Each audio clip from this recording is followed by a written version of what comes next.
Hello, I'm Dr. Jason Lowry, and I wanted to take a few minutes today to talk about partial knee replacement utilizing the MAKOplasty, which is a robotic system that we utilize for joint replacement. Prior to the surgery, we get a CT scan to look at the three-dimensional anatomy of your knee.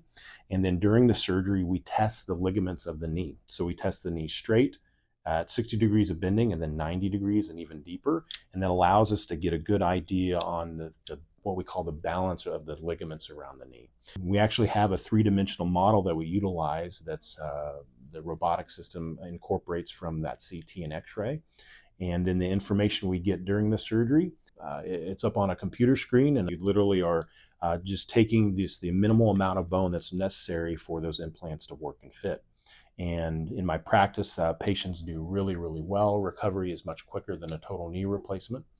And there's a significant amount of patients that are better candidates for partial versus a total knee replacement.